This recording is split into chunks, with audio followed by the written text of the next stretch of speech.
Другое послание святого Пятра. Раздел 2.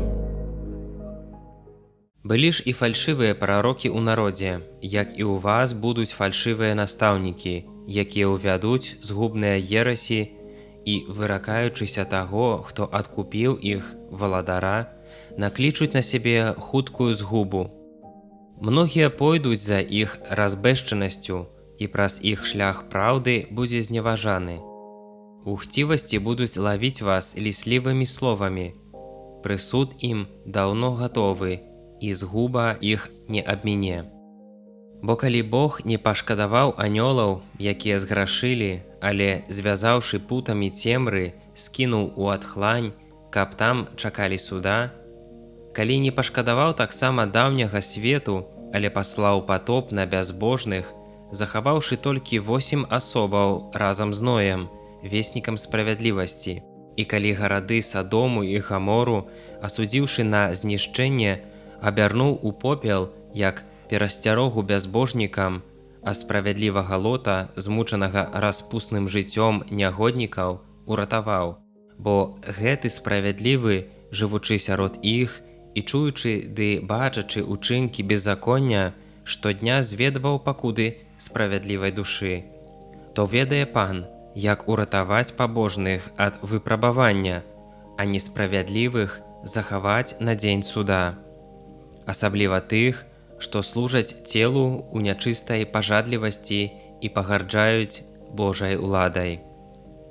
Дзёрзкія, ганарыстыя, не баяцца нават зневажаць нябесныя істоты. Тады як анёлы, хоць большыя сілаю і моцаю, не асуджаюць іх перад Панам. А яны як неразумныя жывёлы, народжаныя паводле прыроды на ўлоў ды ў бой, зневажаюць тое, чаго не ведаюць.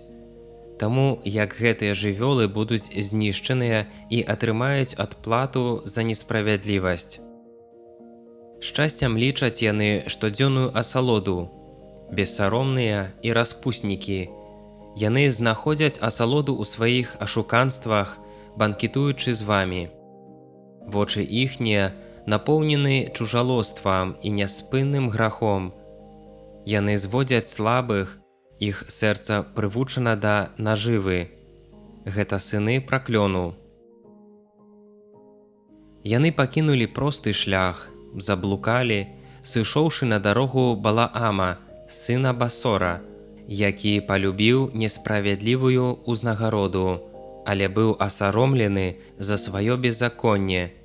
Бязмоўная, уючная жывёліна, прамовіўшы чалавечым голасам, спыніла шаленства прарока. Гэта крыніцы бязводныя, хмары, што бура ганяе, для іх падрыхтаваны змрок цемры.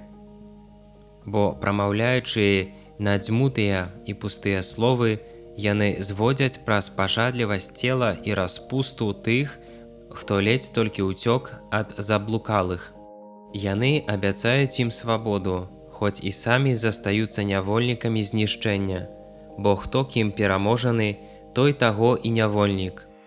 Калі ж уцёкшы ад сапсаванасці свету праз пазнанне нашага Пана і Збаўцы Езуса Хрыста, зноў заблытаўшыся паддаюцца ёй, то апошняе для іх горшае за першае. Бо лепш было б ім не ведаць дарогі справядлівасці, чым, пазнаўшы, адвярнуцца ад перададзенай ім святой запаведзі. Сталася з імі паводле слушнай прыказкі. Сабака вяртаецца да сваіх ванітаў, а вымытая свіня ў брудную лужыну.